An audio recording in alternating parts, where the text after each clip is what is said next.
உன்னால ஒன்றும் செய்ய முடியாத செருபாபேலே, ஆனால் ஒன்று சொல்லுகிறேன், பலத்தினால் அல்ல, பராக்கிரமத்தில் அல்ல, சத்திய ஆவியாகிய தேவ ஆவியானவர் இறங்கினால் மாத்திரம்தான் வனாந்தரம் கூட செழிப்பான வயல்வெளியாய் மாறும். அப்ப ஆவியானவரால எந்த மனுஷனையும் மேன்மைப்படுத்த ஆகுமா? இரண்டாவது பலப்படுத்த ஆகுமா? நாலாவது ஆண்டவரால் என்ன ஆகும்னா, எப்பேற்பட்ட வியாதிகளாக இருந்தாலும் அவரால் சுத்தமாக்க ஆகும். இந்த சாத்ராக் மேஷாக் ஆபேத்நேகோவை அப்பவே நெருப்புல போட்டு அவனுங்களை ஒன்றும் இல்லாமல் ஆக்கணும்னு நினைச்சேன். ஆனால் இந்த தானியேல் பாழா போன மனுஷன், இந்த தானியேல் ஜெபம், இவன் ஜெபத்தை கேட்டு ஆண்டவர் எப்படியோ இறங்கி வந்து இவங்களை காப்பாத்திட்டாரு. அப்போ ஒன்று பண்ணணும், ஜெபிக்கிற வந்தா எனக்கு டேஞ்சர், ஜெபிக்கிற கோவில் பட்டி எனக்கு டேஞ்சர், ஜெபிக்க வர்ற இந்த பிள்ளைகள் எனக்கு டேஞ்சர்னு பிசாசு நமக்கு விரதமா எழும்பி சத்ருவை போல, ஓ கழுகை போல சத்ரு எழும்பி வரானா? கத்த சொல்றா, தானியேலே உன் மேல இருக்கிற அபிஷேகம் எத்தனை வான மண்டல பொல்லாத ஆவி எழுப்பினாலும் உன் மேல இருக்கிற அபிஷேகம், ஓ சத்ருவை ஜெயிப்ப. தானியேல் உன் காரியம் ஜெயமா முடியும்.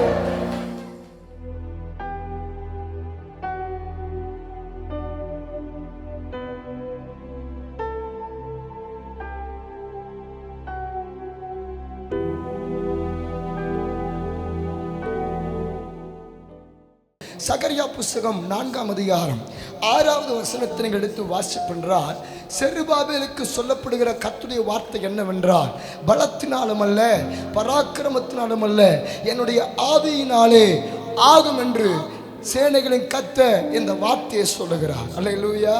கர்த்தராகிய ஆண்டவர் செருபாபேலுக்கு சொல்லுகிறார், பலத்தினாலும் அல்ல, பராக்கிரமத்தினாலும் அல்ல, என்னுடைய ஆவியினால் எல்லாம் ஆகும். யார் பாஸ்டர் இந்த செருபாபேல் என்று நீங்கள் கேட்பீர்கள் என்றால், யூத ஜனங்கள் 70 வருஷம் அந்த பாபிலோன்ல அடிமையா இருந்தவர்கள் 70 வருஷம் கழித்து மறுபடியும் ஆண்டவர் அவர்களை விடுதலையாக்கி கொண்டு வருகிறார். அப்பொழுது செருபாபேல் என்று சொல்லுகிற, என்ன வாழ்க்கை கொஞ்சம் கம்மி பண்ணுங்க, செருபாபேல் என்று சொல்லுகிற அந்த தேவ மனிதன் ஆண்டவருக்கென்று ஆலயத்தை கட்டும்படியாக இடிக்கப்பட்ட ஆலயத்தை, நேபுகாத்நேச்சார் மூலமாய் சுட்டரிக்கப்பட்ட ஆலயத்தை மறுபடியும் கட்டி எழுப்ப வேண்டும் என்று சொல்லி தன்னுடைய பலத்தோடு கூட அவன் புறப்பட்டு வந்தான். ஆனால் அஸ்திபாரம் போட்டார்கள், ஆனால் ஆலயமோ எழும்பக்கூடாத வண்ணம் எதிர்ப்பு உண்டாகிறது. உடனடியாக செருபாபேல் முடிவெடுத்து விட்டான், கண்டிப்பா இதுக்கு மேல கர்த்தருடைய ஆலயத்தை கட்ட நம்மால் முடியாது, கண்டிப்பா எழுப்புதல் வரப்போறது கிடையாது, கண்டிப்பா இந்த எதிர்ப்பை தாண்டி நம்ம இயேசுவை இந்த உலகத்துக்கு காட்ட முடியாது என்று சொல்லி இன்றைக்கு தேவ பிள்ளைகள் எப்படி கேள்விக்கோடு யோசிக்கிறார்களோ அதே போல்தான் செருபாபேலும் முடங்கி போனான். அப்பொழுதுதான் ஆண்டவர் சகரியா என்று சொல்லுகிற தீர்க்கதரிசி ஆண்டவர் எழுப்பி, சகரியா மூலியமாய் தேவனுடைய வார்த்தை வந்தது, செருபாபேல் உன்னால கட்ட முடியாதுடா இந்த ஆலயத்தை, உன்னால எழுப்ப முடியாதுப்பா இந்த ஜனங்களை, உன்னால எழுப்புதலை கொண்டு வர முடியாது என்று சொல்லி ஆண்டவரே இந்த வார்த்தையை பேசி, டேய் ஒன்னு சொல்றேன், உன் பலத்தை நம்பியோ, உன்னுடைய சாமர்த்தியத்தை நம்பியோ, உன்னுடைய பராக்கிரமத்தை நம்பியோ, உன் படை பலத்தை நம்பியோ, உன் பணபலத்தை நம்பியோ, உன்னுடைய பதவியின் பலத்தை நம்பியோ உன்னால ஒன்றும் செய்ய முடியாது செருபாபேலே. ஆனால் ஒன்று சொல்லுகிறேன், பலத்தினால் அல்ல, பராக்கிரமத்தில் அல்ல, சத்திய ஆவியாகிய தேவ ஆவியானவர் இறங்கினால் மாத்திரம்தான் வனாந்தரம் கூட செழிப்பான வயல்வெளியாய் மாறும். ஏசாயாவுக்கு ஆண்டவர் பேசும்போது இப்படித்தான் சொன்னார். ஏசாயா 32:15 உன்னதத்திலிருந்து ஆவி ஊற்றப்படுகிற வரைக்கும் வனாந்தரம் வனாந்தரமா தான் இருக்கும். ஆனா என்னைக்கு உன்னதத்திலிருந்து ஆவி ஊற்றப்படுகிறதோ அன்றைக்கு தான் வனாந்தரமா இருக்கிற இந்த தமிழ்நாடு, வனாந்தரமா இருக்கிற இந்த இந்திய தேசம், வனாந்தரமா இருக்கிற இந்த தூத்துக்குடி மாவட்டம், ஏன் கோவில்பட்டி தாலுகா வயல்வெளியாய் மாற வேண்டுமானால் அந்த சத்திய ஆவியானவர் இறங்கினால் மாத்திரம் செருபாபேல் ஆவியினால் ஆகும். அப்ப ஆவியினால் ஆகும்னு ஆண்டவர் செருபாபேலுக்கு சொன்னபோது எப்ப ஆவியானவருக்கு இடம் கொடுக்க ஆரம்பித்தானோ இடிக்கப்பட்ட ஆலயம் கட்டி எழும்ப ஆரம்பித்தது, தகர்க்கப்பட்ட அலங்கம் எழும்ப ஆரம்பித்தது. ஒருவேளை வந்திருக்கிற தேவ பிள்ளைகளுக்கு நான் சொல்லுவேன், ஆவியினால் ஆகும்னு போட்டிருக்கேன் பாஸ்டர், ஆவியினால் என்ன ஆகும் நான் குறித்துக் கொள்ளுங்க. 5 விதமான காரியத்தை நான் சொல்லுகிறேன். ஆவியினால அந்த தேவாவினால் என்ன ஆகும், எண்ணற்ற காரியத்தை சொல்லலாம். ஆனா 5 விதமான காரியத்தை உங்கள் மத்தியில் சொல்லுகிறேன். தாவீதை கேட்கலாம். தாவீதை ஆவியானவரால் என்ன ஆகும் தாவீதை நீங்க கேட்டீங்கன்னா 1 நாளாகமம் 29ஆம் அதிகாரம் அதுல 12ஆம் வசனத்தை எடுத்து வாசிச்சு பார்த்தீங்கன்னா, ஐஸ்வர்யமும் வனமும் உம்மால் வருகிறது, தேவரீர் எல்லாவற்றையும் ஆளுகிறவர், உம்முடைய கரத்திலே சத்துவம் வல்லமையும் உண்டு, எவரையும் மேன்மைப்படுத்த எவரையும் பலப்படுத்த உம்மாலே ஆகும். அப்ப ஆவியானவரால எந்த மனுஷனையும் மேன்மைப்படுத்த ஆகுமா, இரண்டாவது பலப்படுத்த ஆகுமா. டேய் டேய் டேய் தாவீது, என்ன மேன்மைப்படுத்த அவரால் ஆகும்னு சொல்ற, பலப்படுத்த அவரால் ஆகும்னு சொல்றியே, அந்த ஆவியானவரை நீ என்னப்பா அப்படி கண்டுபிடிச்ச? சார் உங்களுக்கு தெரியுமா சார், ஒரு காலத்தில் ஆட்டு புழுக்கி அள்ளிட்டு இருந்த ஆளு சார், ஒரு காலத்தில் என் தகப்பனும் என் தாயாராலும் கைவிடப்பட்ட மனுஷன் சார், என் தகப்பனும் என் தாயும் கூட என் மேல இருக்கிற அபிஷேகத்தை புரிந்து கொள்ளவே இல்லை சார். அதனால தான் அன்னைக்கு சாமுவேலுங்கிற தீர்க்கதரிசி கூட என் மேல அந்த அபிஷேகத்தை ஊற்றின போதும் எங்க அப்பா அடுத்த நாள் மறுபடியும் ஆடு மேய்க்க போடாது அவிதுன்னு சொன்ன போது நான் அப்பாவை பார்த்து சொன்னேன், சார் என்னன்னு சொன்ன தெரியுமா, அப்பா என் மேல ராஜரிகமான அபிஷேகம் ஊற்றப்பட்டுச்சு, நீங்க தான் பார்த்தீங்களே நேற்று, அதை பார்த்துட்டுமா ஆடு மேய்க்க போ சொல்றீங்க. டேய் அதெல்லாம் கனவுடா, அதெல்லாம் பாஸ்டர் வாக்குத்தத்தமா வடவடையா சுடுவாரா, அதெல்லாம் ஆண்டவர் ஆவியானவர்னு சொல்லி இப்படி சில வார்த்தையை சொல்லி எல்லாம் வடவடையா சொல்லுவாங்க, எழுப்புதல் அதுன்னு, அதெல்லாம் நடக்கிற காரியம் மாடா, போய் ஆடு வைக்க போடாதா வீடு. தாவீதுக்கு அவன் அபிஷேகத்தை அவங்க அப்பாவும் புரிந்து கொள்ளல, அவனுடைய சகோதரர் கூட புரிந்து கொள்ளல. நீங்கள் கவனித்து பார்த்தீங்கன்னா அதே சங்கீத புஸ்தகம் 69ஆம் அதிகாரத்தில் நீங்க கவனிச்சு பார்த்தீங்கன்னா 8வது வசனத்தில் அவன் சொல்லுவான், என் சகோதரருக்கு நான் வேற்று மனுஷனும் என் தாயின் பிள்ளைகளுக்கு அந்நியனுமானேன். ஒரு பக்கம் அப்பா தான் என்னை வெறுக்கிறாங்க, அப்பா தான் என் தரிசனத்தை புரிஞ்சு கொள்ளாமல் இருக்கிறாங்கன்னு சொல்லிட்டு அண்ணா அண்ணா என்று அண்ணனோட சேர்ந்து விளையாட அண்ணனை கூப்பிட்டா கூட தாவீதை பார்த்து அண்ணங்காரவ சொல்லுவாங்க, சீ போடா, நாங்க ஒரு தாய் வயிற்றுல பிறந்த பிள்ளைகள். சரித்திராசிரியர் இப்படி சொல்றாங்க, தாவீது 7 பேர் ஒரு தாய் வயிற்றுல பிறந்தவர்களாகவும் இந்த தாவீதை மாற்றான் தாய்க்கு மாற்று கற்பத்தில் பிறந்தவனாகவும் தாவீதை சொல்லுகிறார்கள். 2 விதமா பைபிள் காலேஜ் சொல்றாங்க, நான் பைபிள் காலேஜ் போகல, 2 விதமா சொல்றாங்க.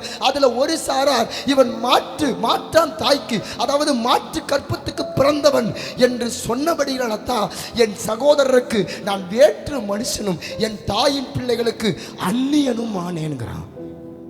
தாவீது வாழ்க்கையில இப்படிப்பட்ட நிலைமையில தள்ளப்பட்ட ஆளு சார். அப்ப என்னப்பா சொல்ல வர, அப்படி கரவலாடுகளுக்கு பின்னாடி போனவன் தான் என் தகப்ப என் தாய் என்ன கைவிட்டாலும். ஒரு சங்கீதக்காரன் நான் பாட்டு எழுதுனேன், சங்கீதம் 27:10 ஏன் எழுதுனேன்னா, என் தகப்பன் தாய் கைவிடலாம், என் அண்ணங்காரங்க கூட என்னை கைவிடலாம், ஆனால் ஆண்டவரோ என்னை சேர்த்து கொள்ளுகிறவரா, என்னை கைவிடாதவரா இருந்தபடி நடத்தான். ஆடுகளுக்கு பின்னதாக போன என்ன அவருடைய கிருபையின் கண்கள் பார்த்த என்னை அரசனாகவே மாற்றிருச்சுன்னா, ஐயா ஆட்டு புழுக்க அல்றவனையே அரசனாய் மாற்ற முடியும்.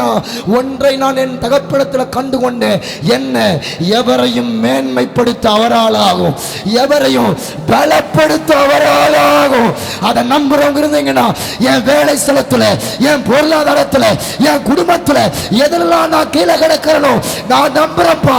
இந்த முழு ஜெபம், இந்த உவாச ஜெபத்தில் எப்பெல்லாம் சிநேகிதர்களுக்காக சிறையிருப்புக்காக நான் ஜெபிக்கிறேனோ அப்பெல்லாம் காத்து ஏன் சிறையிருப்பை நீங்க மாற்ற வல்ல வருகிறது. நம்புகிறேன், என்னை வேலைப்படுத்த உமால ஆகும், என்னை பலப்படுத்த உமால ஆகும். அப்ப தாவீதுக்கு ஒண்ணு தெரியும், என்னை மேன்மைப்படுத்தவும் பலப்படுத்தவும் உம்முடைய கரத்தினால் ஆகும். கரம் யாரை வெளிப்படுத்துகிறது?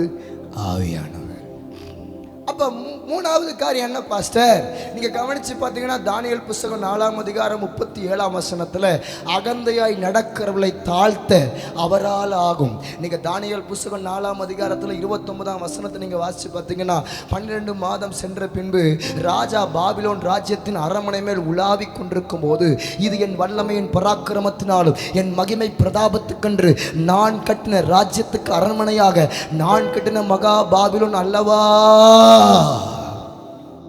எப்போ இந்த வார்த்தையை அந்த நேபுகாத்நேச்சார் அவன் பெருமையில் அவன் ஆடி அகந்தையில் ஆடி, நான் கட்டின பாபிலோன், நான் கட்டின வேலை, நான் தான் என் குடும்பத்தை நடத்துகிறேன், நான் தான் இப்படி, நான் தான் ஊழியம், நான் தான் காரியம்னு அகந்தையாய் ஓடுகிற எந்த விதமான ஆட்களையும் வானத்திலிருந்து உடனே இந்த வார்த்தை ராஜாவின் வாயில் இருக்கும்போது வானத்தில் ஒரு சத்தம் உண்டாகி, ராஜாவாகிய நேபுகாத்நேச்சாரே, உன் ராஜ்யபாரம் உன்னை விட்டு நீங்கிற்று, நீ மனுஷனுடைய தள்ளப்படுவாய், வெளியின் மிருகங்களோட நீ சஞ்சரிப்பாய், காட்டு அங்க இருக்கிறதான மாடுகளைப் போல நீ புல்லை தின்பாய் என்று சொல்லி கர்த்தர் இந்த வார்த்தையை கொடுத்த போது அவனும் அந்த தேவனுடைய வார்த்தையின்படியாகவே மிருகமாய் மாறிவிட்டான், மிருகமா போயிட்டான்.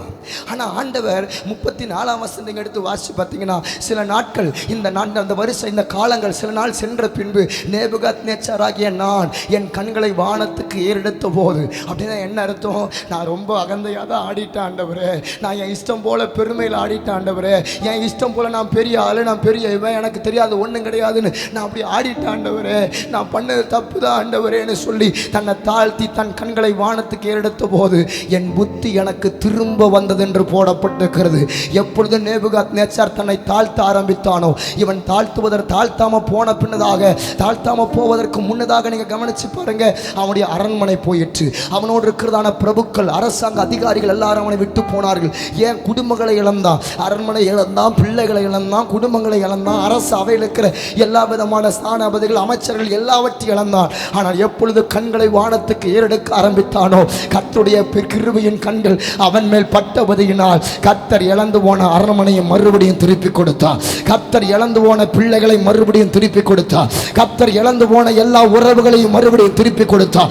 தேவ பிள்ளைகளுக்கு சொல்லுவேன், யார் அகந்தையாய் நடந்தாலும், தேவ பிள்ளைகள் நீங்கள் மாத்திரம் தாழ்த்த ஆரம்பிச்சீங்கன்னா, அகந்தையாய் நடக்கிற எந்த பிள்ளைகளுக்கும் கர்த்தர் எழுப்புதலை கொண்டு வர முடியாது. ஆனால் என் ஜெபம் இல்லாண்டவர, எல்லாம் உங்க கிருபையினாலதான் என் ஜெபம் கேட்கப்படுது, எல்லாம் என் கிருபையினாலதான் நான் கண்ணீர் சிந்துறேன், உங்க கிருபையினாலதான் நான் முழங்கால நிற்கிறேன், உங்க கிருபையினாலதான் நான் உபவாசம் போடுறேன், உங்க கிருபையினாலதான் இந்த முழு ஜெபம் நடக்குது, உங்க கிருபையினாலதான் எவ்வளவு கவலம் அப்பா கிருபையை நீங்க சார்ந்து வாழ்றீங்களோ, அல்லேலூயா, அவர்களுக்கு தான் கர்த்தர் இறங்குவார். நான் இப்படி சொல்லட்டுமா, அகந்தையா நடக்கிறவளை தாழ்த்த அவரால் ஆகும்னா, இன்னைக்கும் திருச்சபைக்கு விரதமாக, இன்னைக்கும் தேவ பிள்ளைகளுக்கு விரதமாக, இன்னைக்கும் அபிஷேகம் பண்ணப்பட்ட கூட்டத்தார்கள் உங்களுக்கு விரதமாக, வீட்டில் உள்ளவங்களும் சத்ருவாரதா இருக்கிறாங்க, வெளியில உள்ளவங்களும் சத்ருவாதா இருக்கிறாங்க, ஏன் சபைக்குள்ள உள்ள சகோதரர்கள் கூட சத்ருவாதா இருப்பாங்க. எப்படிப்பட்ட சத்துருக்கள், எப்பேற்பட்ட சத்துருக்கள் இருந்தாலும் கர்த்தர், சில பேர் சொல்லுவாங்க, பாஸ்டர் நான் இப்படி தான் தாழ்மையாக தான் போகிறேன், ஆனால் அவங்க அகந்தை என்னால் முடியல பாஸ்டர், ஐயோ வேணும்னு எனக்கு சந்ததி இல்லை, வேணும்னே அவன் என்னை குத்தி காட்டுறா, ஐயோ எனக்கு சபையில் பெரிய அறுவடை இல்லை, நான் பெரிய அளவில் இல்லை, ஆனால் வேணும்னு ஏன் இவ்வளவு பெரிய ஊழியம் செய்கிறேன், எனக்கு இவ்வளவு ஆத்துமாக்கள் என்னை குத்தி காட்டுறார் அந்த ஊழியக்காரன்னு எத்தனை தேவ ஊழியர்களும் எத்தனை விசுவாச பிள்ளைகள் சொல்கிறாங்க தெரியுமா? வேலை ஸ்தலத்துக்கு போனால் கூட அங்கேயும் சில ஆட்கள் எனக்கு வருதமா, ஓனர்கிட்டயே தப்பா என்னை குறித்து பேசி என்னுடைய ஸ்தானத்தை கீழே இறக்க பண்ற மாதிரி எல்லா கூட்டங்களும் நான் உயர்வதை விரும்பல, எல்லாம் நான் கீழே போறதா விரும்புறாங்க.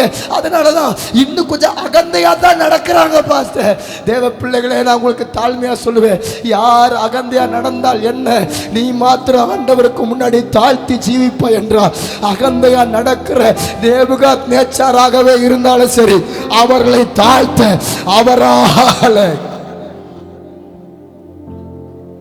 இந்த கூட்டத்துக்கு விரதமாக எழும்புற ஒரு கூட்டம் இருக்க தான் செய்யும், இந்த தரிசனத்துக்கு விரதமாக எழும்புற ஒரு கூட்டம் அகந்தையா இருக்கிற ஆட்கள் இருக்க தான் செய்வாங்க. வெளியில சில ஆட்கள் நம்முடைய ஆவிக்குரிய வாழ்க்கையை உயர்வை விரும்ப மாட்டாங்க, நம்மளை எப்படியாவது கீழே இறக்கும்னு சொல்லி ஒரு கூட்டம் தூங்குறோம். அல்லேலூயா.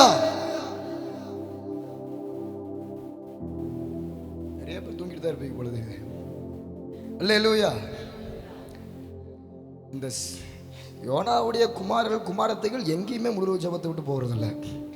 கர்த்தருக்கு ஸ்தோத்திரம். அல்லேலூயா, ஸ்தோத்திரம். இப்ப அகந்தையா யார் சபைக்கு விரதமா எழும்பினாலும், உங்களுக்கு ஒன்று சொல்லட்டுமா, அகந்தையா நேபுகாத் நேச்சார் எழும்புனா கத்தர் அவனை மாட போல புல்ல மேய வச்சார். இதை கண்டாவது அவன் மகன் பெல்சாச்சார் மனம் திரும்பினானா, அவனும் மனம் திரும்புதில்லை. பக்கத்தில் கிள்ளி விட்டே சொல்லுங்க, தூங்குறீங்களான்னு. எவ்வளவு சொன்னாலும் தூங்குறவங்க தூங்கிட்டு தான் பாருக்காங்க. கத்தருக்கு சோத்திரம், அல்லேலூயா. கத்தர் நல்லவன். நேபுகாத்நேச்சார் மாடுகளை போல புல்ல மேஞ்சதை கூட அவன் மகன் உட்கார்ந்து தான் பார்த்தான் அரியணையில். ஆனா இவன் பாருங்க, அப்பா அகந்தையா நடந்ததுனால தானே இப்படிப்பட்ட சாபத்தை அப்பா ஆண்டவர் கொடுத்தாரு. இதை கண்டாலாவது அவன் மாறி இருக்கலாம்ல அந்த பெல்சாச்சார். அவனும் தானியேல் 5ஆம் அதிகாரத்தில், செய்தி வேற, இன்ட்ரோடக்ஷன் கொடுக்குறேன். தானியேல் 5ஆம் அதிகாரத்தில் அவனை என்ன தெரியுமா பண்றான், தன் மனைவிகள், தன் வைப்பாட்டிகள், தன் பிரபுக்கள் எல்லாரையும் கூப்பிட்டு, டேய் கொண்டு வாங்கடா திராட்சரசத்தை, கொண்டு வாங்கடா ஒயினை, கொண்டு வாங்கடா மதுவை, நம்ம அந்த எருசலேம் தேவ ஆலயத்தில் கோப்பையை நீங்க அந்த காசல் பயன்படுத்தினாங்கல்ல, அந்த கோப்பையை கொண்டு வாங்க, அதுல ஒயினை ஊத்தி அதுல நான் மது அருந்தனுண்டான்னு சொல்லி அகந்தை.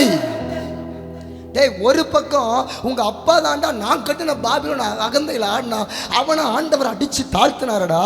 ஆனா இப்ப உங்க அப்பாவை பார்த்துமா நீ திருந்தல, உங்க அப்பாவை பார்த்துமா நீ திருந்தல பெல்சாச்சார்.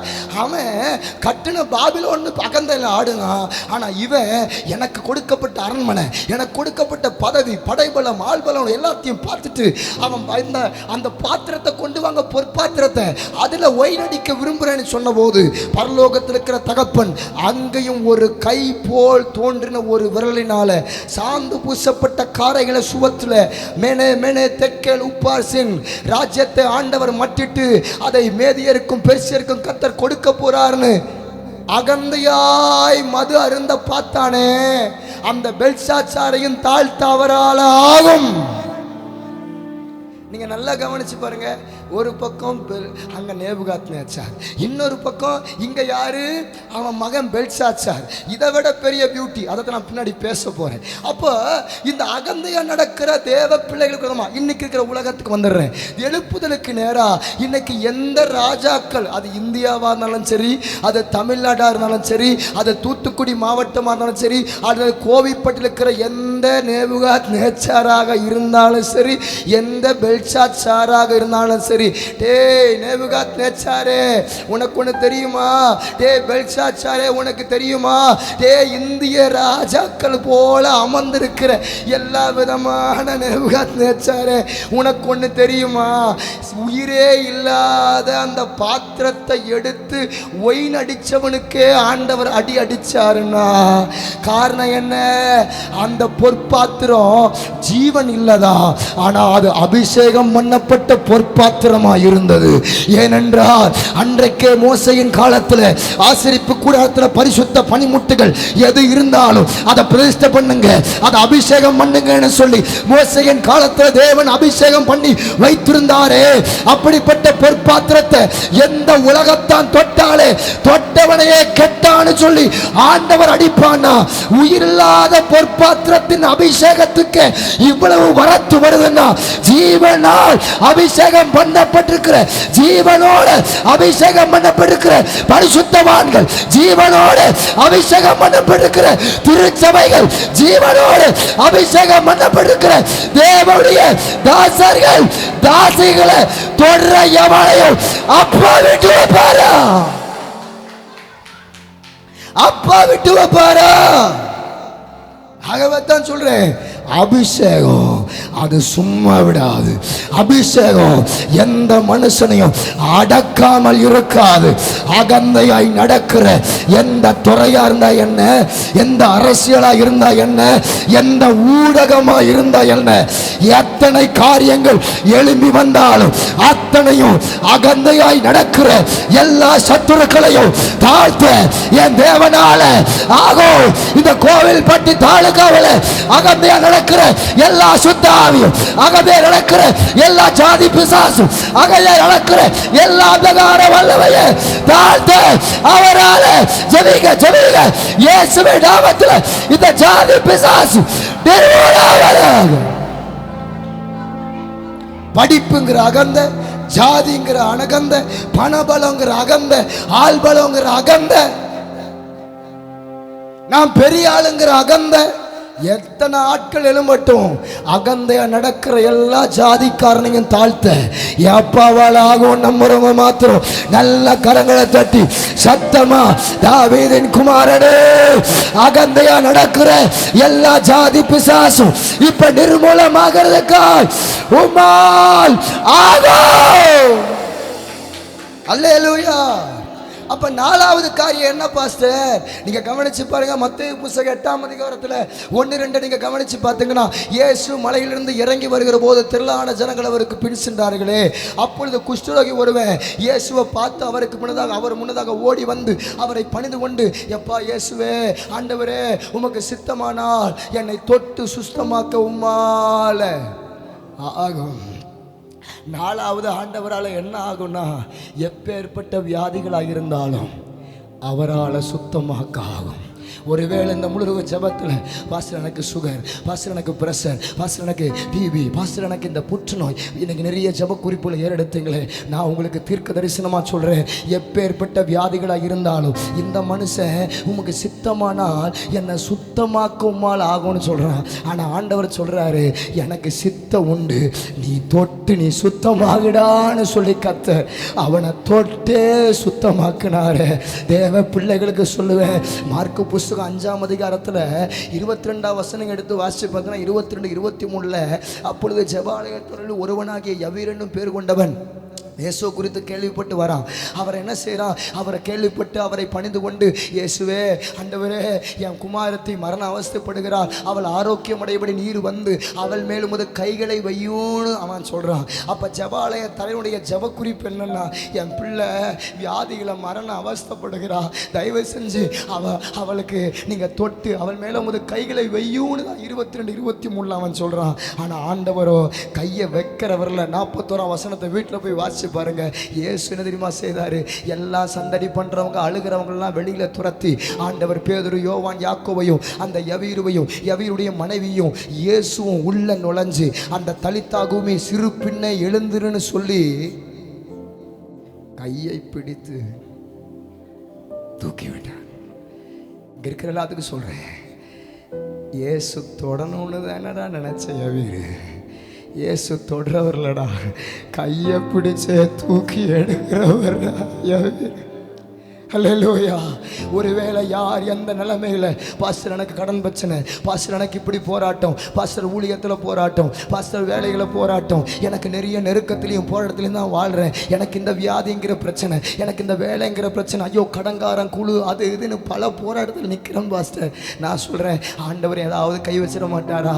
யாராவது ஜபம் முடிஞ்சவொன்னே பாஸ்டர் என் மேலே கை வச்சிட மாட்டாரா? அம்மா, பாஸ்டர் கை வைக்கிறதுனா ஆண்டர் கை வைக்கிறதுனா அவர் தான் உன்னை தூக்கியே எடுக்கிறாரம்மா. அவ்வளோ நல்ல கரிசனை உள்ள ஆண்டவரைத்தானே. அதனால தான் சொல்றேன், அவருக்கு சுத்தமாக்க அவரால் ஆகும். உன் வாழ்க்கையில் எப்பேற்பட்ட வியாதியாக இருந்தாலும் சுத்தமாக்க அவரால் ஆகும்.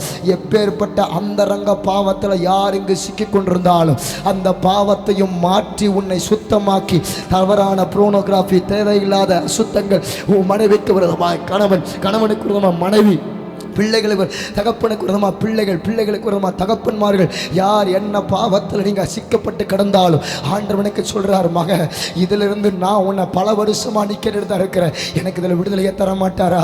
எனக்கு இந்த நிலைமை மாறாதா? நீ ஏங்கிக்கிட்டு இருக்கிறிய, நான் எனக்கு தீர்க்கமாய் ஆவியானவர் உங்களுக்கு பேசுகிறார். என்னால் ஆகும் மக, இந்த பாவத்தை ஜெயிக்கிறதுக்கு உன்னால் ஆகாது, என்னால் முடியும். இந்த வியாதியை மாற்ற உன்னால் ஆகாது, என்னால் மாத்திரம்தான் ஆகும். அப்ப நாலாவது என்ன? எப்பேற்பட்ட வியாதிகளையும் சுஸ்தமாக்க, எப்பேற்பட்ட பாவங்களையும் சுஸ்தமாக்க அவரால் ஆகும். ஐந்தாவது என்ன ஆகும் பாஸ்டர் நீங்க கேட்டீங்கன்னா, மார்க்கு புஸ்தகம் 9ஆம் அதிகாரம் 18, 19, 20, 22, 23, 27 வரைக்கும் நீங்க வாசி வீட்டில் எழுதி கொள்ளுங்க. வீட்டில் போய் வாசிங்க. அந்த 9ஆம் அதிகாரத்தை நீங்க கவனிச்சு பார்த்தீங்கன்னா 22ஆம் வசனம் இப்படி போடப்பட்டிருக்கு. இயேசு இடத்துல ஒரு மனுஷன் ஓடி வந்து, ஐயா இயேசுவே, என் மகன், என்னுடைய இளைய மகன், ஐயோ ரொம்ப கந்திர ரோகியா கஷ்டப்படுறான், அடிக்கடி அவனை தீயிலையும் ஜலத்திலையும் ஒரு அசுத்த ஆவி அவனை வாட்டி வதைக்குது. உங்க சீசலுக்கிட்ட கொண்டு வந்து நிறுத்தினேன், ஆனால் சீசல் என்னால் முடியாமல் போயிடுச்சு ஆண்டவரே, தயவு செஞ்சு என் பிள்ளையை சுஸ்தமாக்குங்கன்னு சொல்லி இயேசு வண்டையில் அந்த பிள்ளையை நிறுத்தின போது ஆண்டவர் 23ஆம் வசனத்தை சொல்கிறார், விசுவாசிக்க கூடுமானால் ஆகும், விசுவாசிக்கிறவனுக்கு. அப்போ மேன்மைப்படுத்துறது மட்டும் கிடையாது பிரதர் சிஸ்டர், பலப்படுத்துறது மட்டும் கிடையாது, அகந்தையாக நடக்கிறவங்கள தாழ்த்துறது மட்டும் கிடையாது, 4வது சொஸ்தமாக்குறது மட்டும் கிடையாது. நீ விசுவாசிச்சுன்னா நான் சொன்ன பாயிண்ட்டையும் கடந்து விசுவாசிக்கிறவனுக்கு எல்லாமே ஆகும்.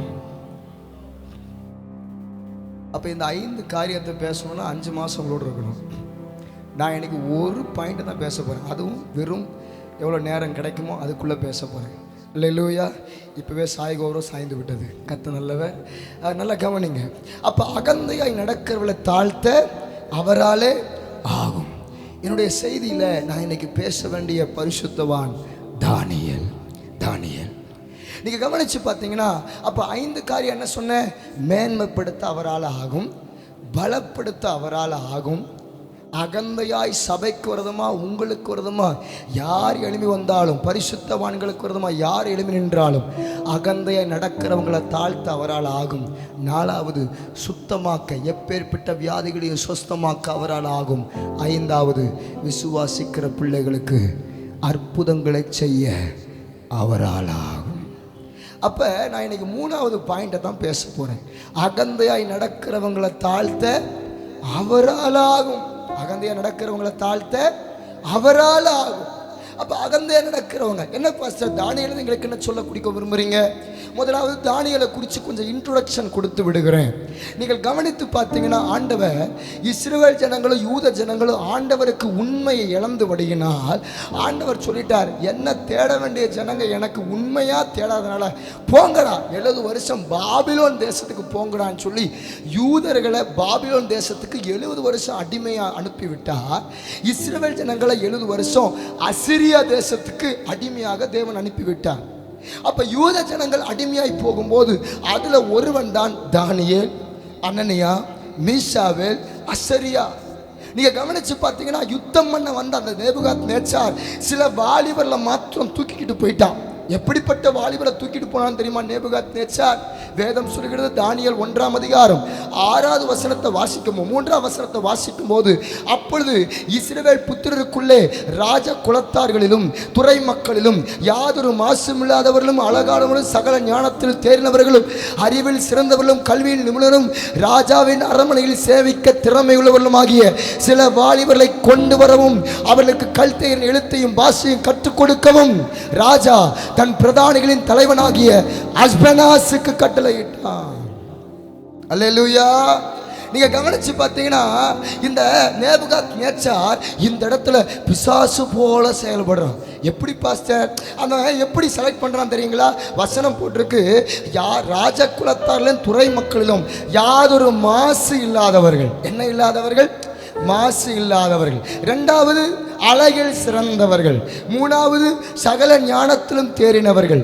4வது அறிவில் சிறந்தவர்கள். 5வது கல்வியில் நிபுணர்கள். 6வது ராஜாவின் அரண்மனையில் சேவிக்க திறமை உள்ளவர்கள். நமக்கு 6 நாளை யார் தான் வரா? கர்த்தருக்கு ஸ்தோத்திரம். 6 நாளை யார் தான் வரா? மேப்படியான் தான் வரான். ஸ்டான்லி என்ன சொல்ற மாதிரி 6 நாளை யாரும். அப்போ சாத்தான் செலக்ட் பண்ணுறதுல பார்த்தீங்களா? நான் அடிக்கடி நிறைய வாலிப பிள்ளைகளுக்கும் மற்றவங்களுக்கும் நான் சொல்லுவேன், மக ஏன்டா உன்னை வேலையில் சேர்த்துக்கல? உடனே அவங்க சொல்லுவாங்க, அண்ணே நான் கொஞ்சம் மாநிலமாக இருக்கிறேன், நான் எனக்கு ரிசப்ஷன் அந்த கவுண்டரில் நிற்கிறதுக்கு தான் எனக்கு வேலைக்கு நான் போன இன்டர்வியூக்கு எடுத்தாங்க, ஆனால் என்னை விட கொஞ்சம் அழகாக கொஞ்சம் கலராக இருக்கிறவங்கள ஜாயின் பண்ணிட்டாங்கன்னு. அப்போ உலகம் இன்னைக்கு அழகில் எல்லாம் அழகில் இருக்கிறவங்க கல்வியில் நிபுணர்கள் அப்படி தான் ஆட்களை பொறுக்கி எடுக்குதா? அதனால தான் சொல்கிறேன் சாத்தான்னு. ஆனால் ஆண்டவர் எப்படி தெரியுமா? சாத்தான் 6 விதமாக ஆட்களை பொறுக்கெடுக்கிறான், ஆனால் ஆண்டவரோ 5 விதமாய் ஆட்களை பொறுக்கெடுக்கிறார். வேதம் சொல்கிறது, ஞானிகளை வெட்கப்படுத்த தேவனை உலகத்தில் பைத்தியங்களை தெரிந்து கொண்டார், பலமுறை வெட்கப்படுத்த பலவீனமானை தெரிந்து கொண்டார், உள்ளவைகளை அவமாக்க உலகத்தில் இழிவானவர்களை அற்பமாக எண்ணப்படலையும் இல்லாதவர்களையும் தேவன் தெரிந்து கொண்டார். அப்போ 1 Corinthians 1ஆம் அதிகாரம் 27, 28 ஆண்டவர் 5 விதமாய் தெரிந்து கொள்கிறார். உபாகம புஸ்தகத்தில் ஆண்டவர் 7 விதமாய் தெரிந்து கொள்கிறார். சோதனைகளினால, அடையாளங்களினால, அற்புதங்களினால 7 விதமாய் தெரிந்து கொள்கிறார். ஆண்டவர் 1 5 இல்லைன்னா 7. அல்லேலூயா. ஆனா சாத்தா எதுதான்? 6. நீங்க நல்லா கவனிச்சு பாருங்க. சத்துரு இந்த 6லயே கிரியை செய்யறத பார்க்க முடியும். நீங்க தானியேல் புஸ்தகம் 3ஆம் அதிகாரம் 5ஆம் வசனம், 3ஆம் அதிகாரம் 10ஆம் வசனம், 3ஆம் அதிகாரம் 15ஆம் வசனம் நீங்க எடுத்து வாசிச்சு பார்த்தீங்கன்னா, எக்காலம், நாகசுரம், வீணை, தம்புரு, சுரமண்டலம், கிண்ணரம் 6 விதமான இசையை வாசிக்கும் போதுதான் அந்த பொற்சிலையை எல்லாரும் வழிபடணும்னு சொல்றான். நேபுகாத் நேச்சாருக்கு மூலியமா அப்பவே அந்த அசுத்தாவி செயல்பட ஆரம்பித்தான். 6. கவனிச்சு பார்த்தீங்கன்னா, பைபிளில் நிறைய மிராக்கள் இயேசு பண்ணார்ல. பைபிளில் வசனம் போட்டிருக்கு, அப்பொழுது 12 வருஷமாய் பெரும் பாடுள்ள ஒரு ஸ்திரீ. எத்தனை வருஷம்? 12. 12ல் எத்தனை 6? 2 6 தான். கரெக்டா?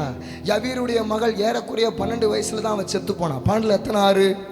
பிசாசு எந்த இடத்துல மரணத்தை உண்டாக்குறான்? நீங்க லூக்கா புத்தகம் 13ஆம் அதிகாரம் 10ஆம் வசனம், 11 12 13 நீங்க வாசிச்சு பார்த்தீங்கன்னா, அங்க வசனம் போட்டிருக்கு, ஒரு ஓய்வு நாளில் இயேசு ஜெபாலயத்தில் போதகம் பண்ணி கொண்டிருந்தார். அப்பொழுது 18 வருஷமாய் பலவீனப்படுத்தும் ஆவியை கொண்டது ஒரு ஸ்திரீ அங்கே இருந்தாள். அவள் எவ்வளவு நிமிரக்கூடாத கூனியா இருந்தாள். 18ல் எத்தனை 6? ஹலோ, கர்த்தருக்கு ஸ்தோத்திரம். அப்ப உங்க வேதம் எங்க பார்த்தாலும் சத்துரு எதுல தான் செயல்படுறா? 6லயே தான். அதுல தான் இன்னைக்கும் 4 6 கிளப்டா. அதுதான் இன்னைக்கும் லைசன்ஸு எத்தனை வயசுல தான்? 18. எத்தனை 6? 3 6 நீ கடந்தாதான் லைசன்ஸு. அப்போ 6 6 6 6ன்னு ஸ்கூல் கூட பாருங்களேன். ஸ்கூலில் தான் உட்காந்துருக்கோம்ல. 12ஆம் கிளாஸ், நான் 13ஆம் கிளாஸ் படித்தேன்க்கா. நம்புவீங்களா? ஏன் 12 தானா? எத்தனை 6? எத்தனை 6? அப்போ 6லயே செயல்படுகிறதான எங்கே நீங்கள் கவனிச்சாலும் பாருங்க, இது ஒரு அசுத்த ஆவி. அப்ப நேபுகாத் நேச்சார் மூலியமா 6 விதமான கூட்டத்தை சாத்தான் எப்படி திருப்பி இழுக்கிறான்? அறிவில் சிறந்தவங்க, கல்வியில நிபுணர்கள்னு எல்லாரையும் அடிமையாக கொண்டு வரும்போது இந்த தானியேலையும் அப்படித்தான் அடிமையாக கொண்டு வந்தாங்க. ஆனால் என் செய்தியெல்லாம் தானியேல் 6ஆம் அதிகாரம் தான். அதை அதுவே பேச எனக்கு டைம் இருக்குமான்னு தெரில. நீங்கள் நல்லா கவனிச்சு பாருங்க. அப்போ இந்த தானியேலை கர்த்தர் இப்படித்தான் அந்த நேபுகாத் நேச்சார் சிறைபிடிச்சு அடிமையாக கொண்டு வந்தபோது, ஆனால் தானியேலோ புசிக்கிற சாப்பிடுகிற விஷயத்திலும் கூட கர்த்தருக்கு தன்னை தீட்டுப்படுத்தக்கூடாதவன் அவன் தன்னை பரிசுத்தமாக்கி கொண்டபடியில தான் கர்த்தர் அவனை படிப்படியாக உயர்த்தினார். இப்பொழுது தானியேல் 6ஆம் அதிகாரத்தில் அவனுக்கு நடந்த சம்பவத்தை தான் உங்களோட வேகமாய் பேச போகிறேன். ஒரு ரகசியத்தை சொல்லட்டுமா? நேபுகாத் நேச்சார் காலத்தில் அவன் நல்ல ஒரு போஸ்டிங்ல இருக்கிறான். அதுக்கப்புறம் ராஜா மரித்து விட்டான். அதன் பின்னதாக பெல்ஷாத்சார் வருகிறான். பெல்ஷாத்சார் காலத்தில் இவன் அதிபதியாக இருக்கிறான். அதன் பின்னதாக பெல்ஷாத்சாரும் மரித்து விட்டான். இப்ப தரியு ராஜா, அவன் இப்ப ராஜாவா அமர்ந்திருக்கிறான். அவன் காலத்துல தான் இப்ப தானியேலை தரியு ராஜாவுக்கு ரொம்ப பிடிக்கும். நான் வேகமா இன்ட்ரோடக்ஷன் கொடுத்துறேன். தானியேலை தரியு ராஜாவுக்கு ரொம்ப பிடிக்கும். ஏனென்றால் தானியேலுடைய அவனுடைய குணாதிசயங்கள், அவனுடைய ஜெப காரியங்கள், அவன் எல்லாத்துலேயும் உண்மையை உத்தமமாக செயல்படுகிற காரியத்தெல்லாம் பார்த்தபோது அவனை ரொம்ப நேசிக்க ஆரம்பித்தான் தானியேலை தரியு ராஜா. ஆனால் நடந்த விஷயம் என்ன தெரியுமா? தானியேல் 6ஆம் அதிகாரத்தில் 4வது வசனத்தில் வேதம் சொல்கிறது, அப்பொழுது பிரதானிகளும் தேசாதிபதிகளும் ராஜ்யத்தின் விசாரிப்பிலே தானியேலை குற்றப்படுத்தும்படியாக ஒரு முகாந்திரம் தேடினார்கள். ஆனாலும் ஒரு குற்றத்தையும் முகாந்திரத்தை கண்டுபிடிக்க அவர்களால் கூடாதிருந்தது. ஏனென்றால் அவன் உண்மையுள்ளவனாய் இருந்தபடியினால் அவன் மேல் சுமத்த யாதொரு குற்றமும் குறைவும் காணப்படவில்லை. காரணம், தானியேல் உண்மையுள்ளவன். தேவ பிள்ளைகளுக்கு சொல்லுவேன், வேலையில் உண்மையா இருங்க. தேவ பிள்ளைகளுக்கு சொல்லுவேன், குடும்பத்துக்கு உண்மையா இருங்க. தேவ பிள்ளைகளுக்கு சொல்லுவேன், ஆண்டவர் உங்க திருச்சபைகளை உங்களுக்கு கொடுத்த தகப்பன்மார்கள் ஊழியர்களுக்கு உண்மையா இருங்க. கணவன்மார்களுக்கு மனைவிகள் உண்மையா இருங்க. மனைவிமார்களுக்கு கணவன்மார்கள் உண்மையா இருங்க. பிள்ளைகள் தகப்பன்மார்களுக்கு உண்மையா இருங்க. தகப்பன்மார்கள் பிள்ளைகளுக்கு உண்மையா இருங்கள். வேதம் சொல்லுது, நீதிமொழி 28ஆம் அதிகாரம் 20ஆம் வசனத்துல, உண்மையுள்ள மனுஷன் தான் பரிபூர்ண ஆசீர்வாதங்களை பெறுவான். அப்ப ஆண்டவர் உண்மையுள்ள மனுஷனாகிட்ட நீங்க கவனிச்சீங்கன்னா அவன் வாழ்க்கையில எந்த குறையுமே இல்லாம தான் கர்த்தர் உண்மையுள்ள மனுஷனை பரிபூர்ண ஆசீர்வாதத்துல அவனை உயர்த்தி வைப்பாருங்கிறதுக்கு வேதத்துல ஒரு அடையாளம் தான் தானியேல். அப்ப பிரதர், என் வேலையில ஐயோ இன்னும் கடன்லயே இருக்கு, எவ்வளவு சம்பாதிச்சாலும் ஒரு பொத்தலான பை, எவ்வளவு வேலைகள் காரியங்களை பார்த்தாலும் ஒரு நல்ல ஒரு மேன்மையில வர முடியல, ஒரு போராட்டம் ஒரு நெருக்கமே இருக்குன்னா நான் சொல்லுவேன் பிரதர், கர்த்தர் உங்ககிட்ட இன்னும் ஏதோ ஒரு உண்மையை தேடுறார். ஐயோ நான் எவ்வளவோ ஜபிக்கிறேன், எவ்வளவோ ஊழியத்துக்கு வரேன், ஆனா என் பிள்ளைய ஆண்டருக்குள்ள கொண்டு வர முடியல பாஸ்டர், என் கணவனார் ஆண்டருக்குள்ள கொண்டு வர முடியல பாஸ்டர், அங்க எங்கதான் எனக்கு பிரச்சனை நடக்குது. ஒருவேளை கர்த்தர் உங்களை இன்னும் ஒரு உண்மையை தேடுறார் சிஸ்டர். ஆகவத்த ஆண்டவர் தானியேலை பார்க்கும்போது அவன் உண்மையுள்ளவனாக இருந்தபடினா அவன் மேல் சுமத்த யாதொரு குற்றமும் குறைவும் காணப்படவில்லை. நான் சொல்லுவேன், தானியேல் இவ்வளவு வைராக்கியமா நின்றபடியினால், தானியேல் இவ்வளவு துடிப்பாய் தீவிரமாய் நின்றபடியினால் தான் உடனே அங்க இருக்கிற ஆட்கள்லாம் பார்க்குறாங்க, டேய் மாப்பிள்ள, டேய் மச்சான், ஒன்று பண்ணலாம்டா, என்ன பண்ணலாம், இவனை எப்படியாவது ராஜா கிட்ட போட்டு தள்ளி ஏதாவது ஒரு குறையை கண்டுபிடிச்சு இந்த தானியேலை எப்படியாவது சிங்க கபில போடுற மாதிரி ஒரு பிளான் போடுவோண்டான்னு சொல்லி ஒரு பெரிய பிளான் போடுறாங்க. அந்த பிளான்ல தானியேலும் மாட்டுகிறான். அந்த பிளானுக்கு பின்னதாக அவனை சிங்க கபிலையும் போடுகிறார்கள். இந்த சமூகம் எல்லாருக்கும் தெரிந்தது. ஆனால் சொல்லப்படாத சில ரகசியத்தை வேகமாய் பேசுகிறேன். இந்த தானியேலையும் அந்த சிங்ககபில போடத்தக்கதாய் சூழ்நிலைகள் வந்தது. இந்த தானியேல் 6ஆம் அதிகாரத்தில் பாஸ்டர் இதுல இருந்து எங்களுக்கு என்ன பாஸ்டர் சொல்ல விரும்புறீங்க, என்ன பிரதர் சொல்ல விரும்புறீங்க? நான் 3 காரியத்தை இந்த அதிகாரத்தில் தானியேலின் நிலைமை என்னங்கிறத ஒரு 3 வேகமா பேச போறேன். 2வது அந்த நிலைமையை மாற்றுவதற்கு தானியேல் என்ன செய்தான்னு ஒரு 3 செயலாக்கத்தை பேச போறேன். 3வது அவன் செய்த காரியத்தை பார்த்து பரலோக தகப்பன் தானியேலுக்கு எப்படிப்பட்ட சலக்க பண்ணாருன்னு 3 ஆசீர்வாதத்தை நான் வேகமாய் பேசி இந்த 9 காரியத்தை முடித்து நான் கடந்து செல்ல விரும்புகிறேன். ஆவியான உதவி செய்வாராக. பக்கத்துல கை கொடுத்து கேளுங்க, உசுரோட தானே இருக்கீங்க. அல்லேலூயா. கை கொடுங்க, முன்னாடியே தூக்கமா ஒருத்தரம். அல்லேலூயா. நீங்க நல்லா கவனிச்சு பாருங்க, இந்த தானியேல் இவன் வாழ்க்கையில இந்த அதிகாரத்திலிருந்து என்ன 3 காரியத்தை ஆண்டவர் எனக்கு சொல்ல விரும்புறாரு பாஸ்டர். முதல் சொல்றேன், வழக்குகளால் பாதிக்கப்பட்டவன். எழுதுறவங்க வேகம் எழுதிக்க டைம் இல்லை. வழக்குகளால் பாதிக்கப்பட்டவன். 2வது காரியம் வரமாய் இருந்தோராலும் கைவிடப்பட்டவன். வழக்குகளால் பாதிக்கப்பட்டவன் தானியேல். 2வது வரமாயிருந்தோராலும் கைவிடப்பட்டவன். 3வது நீங்க கவனிச்சு பார்த்தீங்கன்னா வானமண்டல பொல்லாத சேனையார் வளமான வாழ்வை தொலைத்தவன். 3 காரியம் நான் வேகமா பேசுறேன். வளமான வாழ்வை தொலைத்தவன், வானமண்டல பொல்லாத ஆவியின் சேனையார். பாஸ்டர் என்ன 3 காரியத்தை நீங்க சொல்றீங்களே, அதுதான் வழக்குகளால பாதிக்கப்பட்டவன் சொல்றீங்க பாஸ்டர். நீங்க நல்லா கவனிச்சு பார்த்தீங்கன்னா இந்த தானியேல் ஆண்டவருக்கு உண்மையா இருந்தபடினா நான் இப்படி சொல்றேனே, என்னைக்கும் உண்மையா வாழ்ற ஊழியக்காரனையோ, உண்மையாய் வாழுகிற சபையோ, உண்மையாய் வாழ்கிற விசுவாச பிள்ளைகளையோ சத்ருவும் விட மாட்டான், சக உறவுகளும் விடாது. நம்மளை எல்லா காரியத்திலையும் நம்மளை குத்துறதுதான் சாத்தானுக்கு வேலை வருது, நம்மளை குத்துறதுதான் சாத்தானுடைய பெரிய திட்டம் சிஸ்டர். எப்படி சொல்றேன்னா, என்னைக்கு தானியேல் ஆண்டவருக்கு உண்மையை உத்தமமா வாழ்றத அவன் கூட உள்ளவங்க பார்த்தாங்களோ, பேசும் போதெல்லாம் பிரைஸ்லாம் பிரதர் நல்லா இருக்கீங்களோ அப்படித்தான் பேச்சு வருது. ஆனா உள்ளுக்குள்ள ஒரு குத்து, உள்ளுக்குள்ள ஒரு கசப்பு, உள்ளுக்குள்ள எல்லா காரியமும் இருந்தபடி தான் தானியேல் மேல வழக்கை தொடருகிறார்கள். என்ன வழக்கு பாஸ்டர்? நீங்க கவனிச்சு பாருங்க. தானியேல் புத்தகம் 6ஆம் அதிகாரம் 7ஆம் வசனத்தை இங்க வாசிக்கும் போது 6, 7, 8, 9 நீங்க கவனிச்சிங்கன்னா அவங்க சொல்லுவாங்க, தரியு ராஜாவே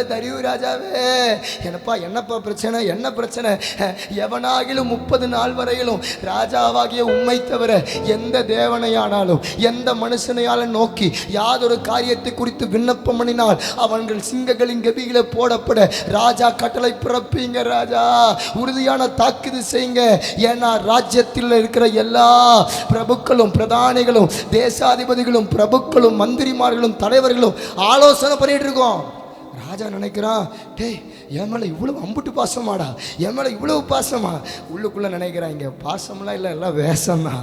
என்ன, தானியேலை போட்டு தள்ளணும். உள்ளுக்குள்ள எண்ணம். அங்கே இருக்கிற ஆட்கள் இன்றைக்கும் தேவ பிள்ளைகளுக்கு சொல்லுவேன், தேவனுடைய ராஜ்யத்துக்கு வரணுமா, தேவனுடைய பிள்ளைகளுக்கு வரணுமா, இன்றைக்கும் சாத்தான் பல விதத்தில் திட்டங்களை போட்டுக்கொண்டு பல விதமான ஆட்களை இன்றைக்கு எழுப்பி கொண்டு தான் இருக்கிறான். நான் உங்களுக்கு ஒன்று சொல்லட்டுமா, அப்படி தேவ சமூகத்தில் எழுப்பி நிற்கிற சபைக்கு தான் பிசாசும் சில ஆட்களை எழுப்பி சத்தம் ஓவரா போடுறாங்கன்னு சில வழக்கு, சுவிசேஷம் அறிவிக்கிறாங்கன்னு வழக்கு.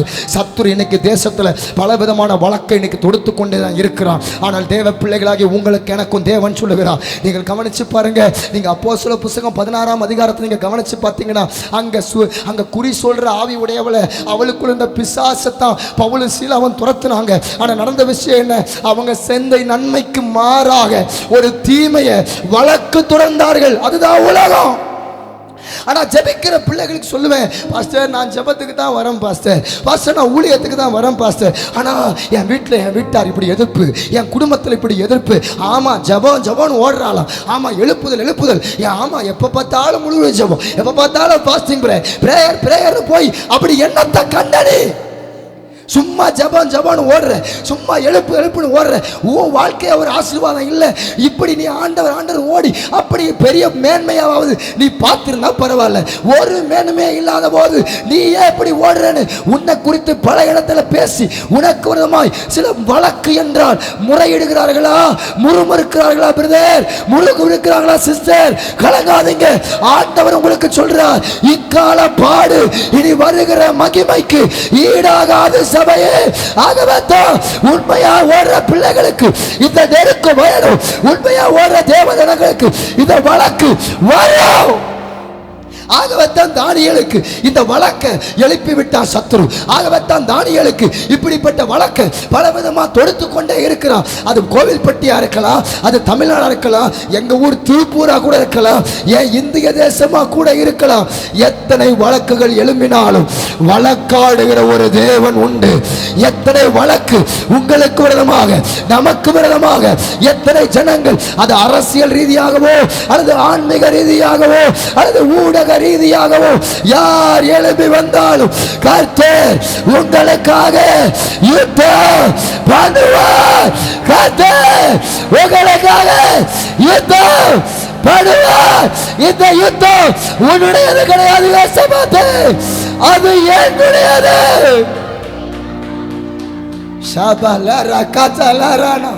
அப்பா சொல்றாரு, எத்தனை வழக்கு தொடுக்கட்டுண்டா மகன், நீ மாத்திரம் என் சமூகத்துல உன் முழங்கால விட்டுறாததானியே, உன் தேவ சமூகத்தில் நிற்கிற உன்னுடைய போராடுகிற ஜெபத்தை விட்டு விடாததானியே.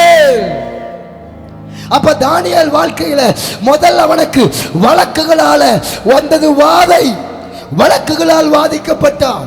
இரண்டாவது எதனால பாஸ்டர் வாதிக்கப்பட்டான்? வேதம் சொல்லப்பட்டிருக்கு, முதல் பக்கம் வழக்குகளால் வாதிக்கப்பட்டான். இப்ப அவனுக்கு என்னன்னா, வழக்கு போட்டா என்ன என் பக்கம் தெரியும், வழக்கு போட்டா என்ன என் பக்கம் தெரியும் ராஜா, எங்க ஐயா என்ன காப்பாத்திடுவார், எங்க ஐயா என்ன தூக்கிடுவார். அப்படித்தான் இன்னைக்கு நிறைய பேர், அந்த ஆள் என்ன தூக்கிடுவான், அந்த ஐயா என்ன தூக்கிடுவார், அந்த பிரதர் என்ன தூக்கிடுவாங்க, அந்த பினான்ஸ்கார என்ன தூக்கிடுவான், ஐயா அந்த டாக்டர் என்ன தூக்கிடுவான், இந்த வியாதிக்கு அந்த டாக்டர் என்ன காப்பாத்திடுவார், இந்த பினான்ஸ் பிரச்சனைக்கு அந்த பினான்ஸ்கார் எங்க அண்ணன் எங்க அப்பா அவங்க பார்த்துக்கிடுவாங்க. நம்பிட்டே இருப்பா தானியேலே, நீ நம்பிட்டே. ஆண்டவர் சொல்றார், டேய் நீ எதை நம்புறியோ, டேய் எல்லாம் உனக்கு ஃபேவரா இருக்கிறனால எல்லாத்தையும் நம்பி இருக்காத தானியேலே. சில நேரம் நம்புகிறவர்கள் கூட உன்னை நட்டாற்றில் கைவிடுகிற காலம் வரும். தானியேல் இதை தெரியாமையே தான் இருந்தான். ஆனால் நடந்த விஷயம் என்ன, தானியேல் 6ஆம் அதிகாரம் 16ஆம் வசனத்தில் அந்த தரியு ராஜாவே என்ன செய்கிறான், இந்த தானியேலை சிங்கத்தின் கபியில போடுவதற்கு கட்டளையிட்டான். தானியேலை சிங்க கபியில போட்டார்கள்.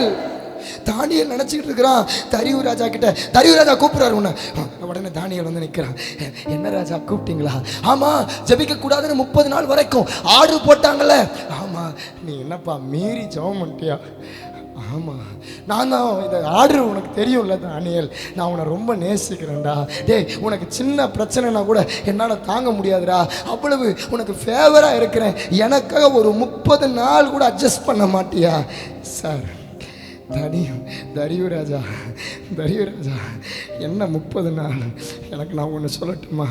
எதை நான் இழந்தாலும் இருந்துருவேன் தவிர என் அப்பா அம்மாவை இழந்தேன், என் அண்ணனை இழந்தேன், என் சொந்த தேசம் எருசலேமை இழந்தேன், வாக்குத்தத்தம் பண்ணப்பட்ட பூமியை இழந்தேன். ஆனால் எது இழந்தாலும் இந்த ஜபங்கிற ஒன்றை மட்டும் நான் இழக்க மாட்டேன் ராஜா. இந்த ஜபந்தான் இழந்த தகப்பனை திருப்பி தரும்.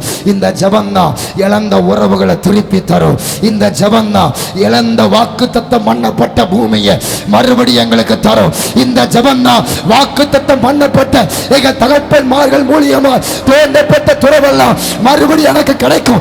எங்க ஜபந்தான் எங்க தகப்பன்மார்கள் எங்களுக்கு கொடுத்த இந்த இந்தியா, எங்களுக்கு கொடுத்த இந்த தமிழ்நாடு, ஓ ரேடியஸ், ஓ வில்லியம் கேரி, ஓ ராகலான், எத்தனை தகப்பன்மார்கள் எழுதி வந்த தேசம், வாக்குத்தத்தம் பண்ணப்பட்ட தேசம் அல்லவா?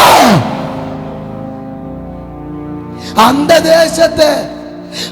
தேசத்தை நான் இழக்க விரும்பல. எது இழந்தாலும் கடைசியா எனக்கு கர்த்தர் கொடுத்துக்கிற ஒரே ஆயுதம் இந்த ஜெபதான் தெரியும் ராஜாவே. இன்னைக்கு கடைசி கால சபைக்கு கர்த்தர் கொடுத்துக்கிற ஒரே வெப்பன் என்ன தெரியுமா? ஜெபம். கர்த்தர் இந்த கடைசி காலத்துல சபைக்கு கொடுத்துக்கிற ஒரே ஆயுதம் ஜெபம், ஜெபம், ஜெபம், ஜெபம், ஜெபம். ஆகவே தான் அவன் தரியு ராஜா அதனால ஜெபத்தை நிறுத்த முடியாது. அப்படின்னா உனக்கு சிங்ககவி கன்ஃபார்ம். என்ன ராஜா சொல்றீங்க? ஏன் இப்படி? அவங்க சொல்லிட்டாங்கப்பா. என்ன சொல்லிட்டாங்க?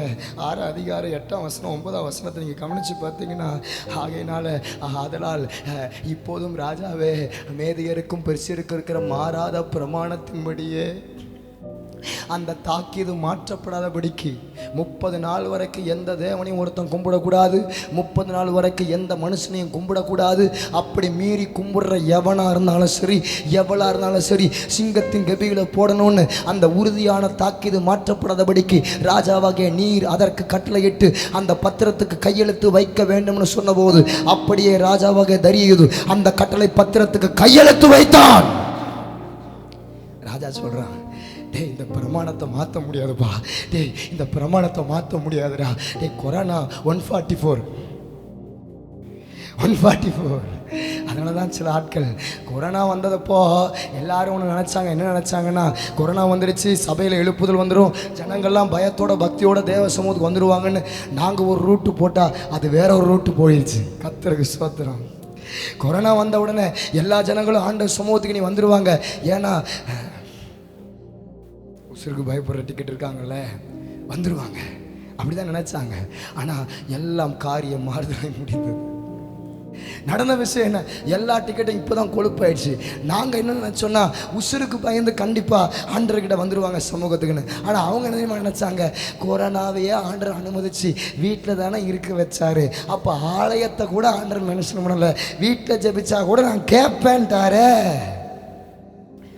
அப்பா எங்களை விட பயங்கர வெளிப்பாடு உள்ள கர்த்தருக்கு சோதரம். பக்கத்தில் பார்த்து சொல்லுங்க, இவர் சரியாய் பேசுகிறார் சொல்லுங்க. நான் உண்மைக்கு சொல்றேன், மரித்தவளும் மௌனத்தில் அடங்குறவனும் கர்த்தரை துதிக்க மாட்டாங்க. ஆனால் நான் சொல்றேன், நானும் ஜீவனுள்ள தேவனை என்றென்றைக்கு ஆர்ப்பரிப்பேன், துதிப்பேன். இன்னைக்கு நைஜீரியாவில் ஏன் தெரியுமா எழுப்புதல்? இன்னைக்கு ஏன் அண்டை நாடுகளில் ஏன் தெரியுமா 3 கிலோமீட்டர் நீளம் 1 கிலோமீட்டர் அகலத்துக்கு ஏன் சபைகள்லாம் இன்னைக்கு கட்டப்பட்டு எழுப்புதல்? காலையில் ஜனங்க வந்துட்டாங்கன்னா சாயங்காலம் 4 மணி வரைக்கும் அந்த டென்ட்டு போட்டு வெயிலில் கூட பச்சை குழந்தைகளை உட்காந்துக்கிட்டு கர்த்தரை ஆராதிக்கிறாங்களே எழுப்புதல். அங்கே நடக்கிற எழுப்புதல் என்ன தெரியுமா?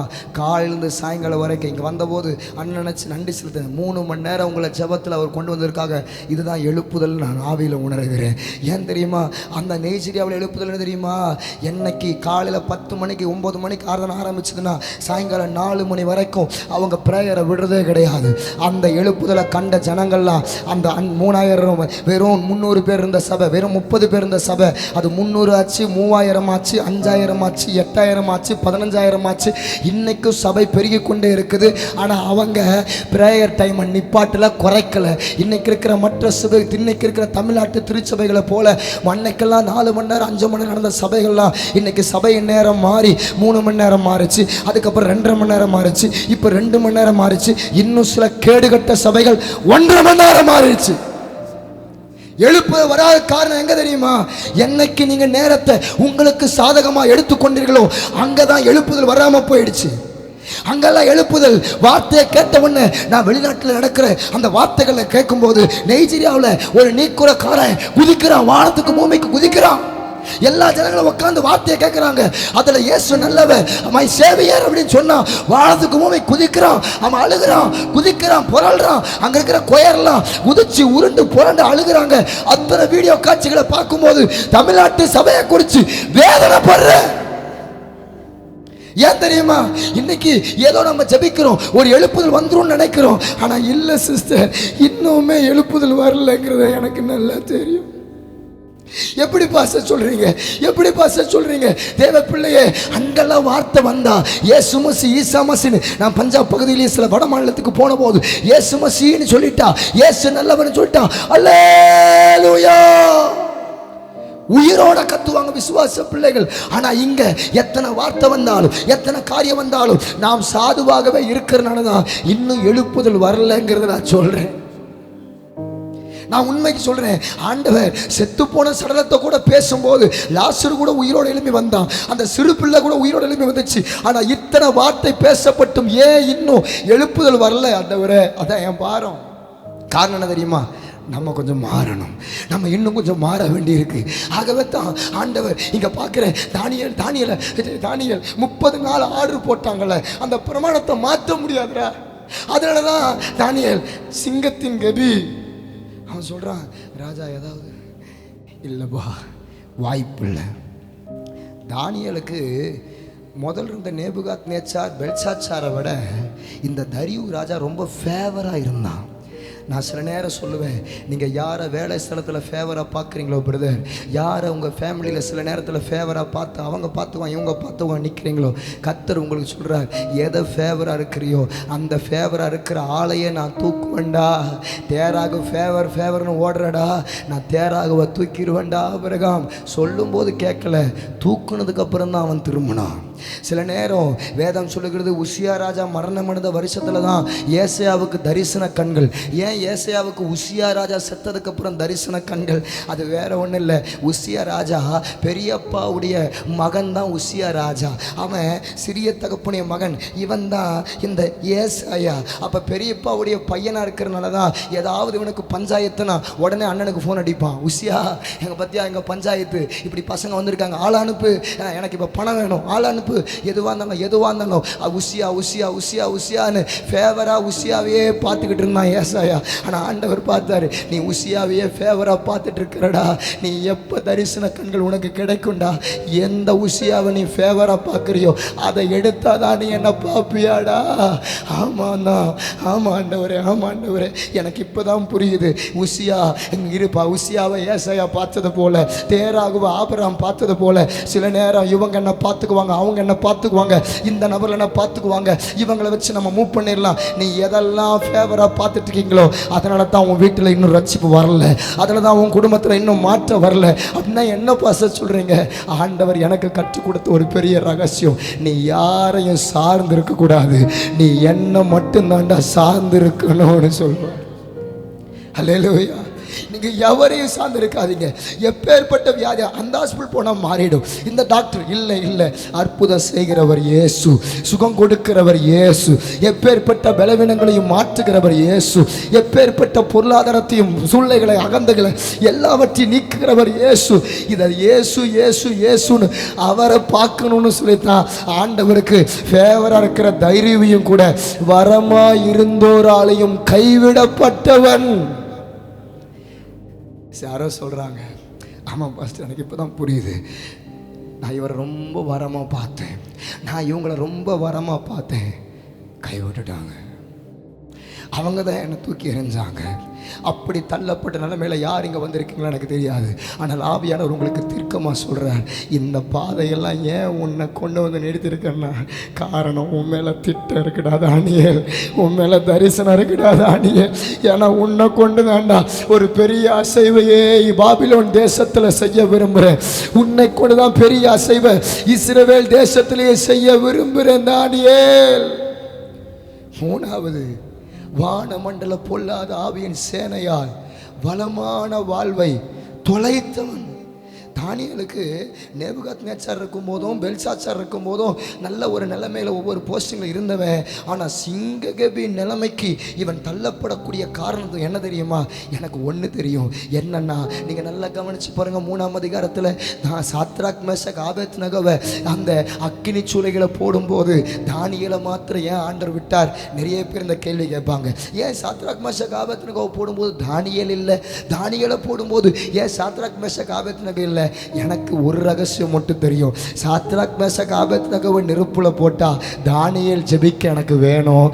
தானியேலை சிங்க கபிகளை போட்டா சாத்ராக் மேஷக் ஆபேத்நேகோ ஜெபிக்கிற ஆட்கள் வேணும்னு சொல்லிதான் கர்த்தர் நம்மை இங்க ஜெபிக்க வச்சு அங்க அடிக்கிறா. கர்த்தர் இங்க ஜெபிக்க வச்சு அங்க அடிக்கிறா. பிரதர், God's plan நமக்கு புரியாது பிரதர். God's plan நமக்கு விளங்காது சிஸ்டர். ஆண்டவர் இருக்கிற ஒவ்வொருத்தவங்களையும் பேசுற. உன்னை ஏன் தெரியுமா ஜெபிக்க ஏவறேன், உன்னை ஏன் தெரியுமா ஜெபிக்க சொல்றேன்? அது வேற ஒன்றும் இல்லடா. சாத்ராக் மேஷக் ஆபேத்நேகோ அங்கே கிடக்குறாங்கப்பா, அவங்க உயிரை காப்பாற்றணும்பா, அதுக்காக தான்டா. அப்போ சாத்தான் இதை மேலே இருந்து பார்த்துக்கிட்டே இருந்தான். வானமண்டல பொல்லாத ஆவி மேலே இருந்து பார்த்துக்கிட்டே இருந்தான். சாத்தான் உடனே முடிவெடுக்கிறான். ஓஹோ, இந்த சாத்ராக் மேஷக் ஆபேத்நேகோவை அப்போவே நெருப்புல போட்டு அவனுங்களை ஒன்றும் இல்லாமல் ஆக்கணும்னு நினச்சேன். ஆனால் இந்த தானியேல் பாலா போன மனுஷன், இந்த தானியேல் ஜெபம், இவன் ஜெபத்தை கேட்டு ஆண்டவர் எப்படியோ இறங்கி வந்து இவங்களை காப்பாற்றிட்டாரு. அப்போ ஒன்று பண்ணணும், ஜெபிக்கிற வந்த எனக்கு டேஞ்சர், ஜெபிக்கிற கோவில் பட்டி எனக்கு டேஞ்சர், ஜெபிக்க வர்ற இந்த பிள்ளைகள் எனக்கு டேஞ்சர். பிசாசு நமக்கு விரோதமா எழும்பி சத்துருவை போல, ஓ கழுகை போல சத்துரு எழும்பி வரானா?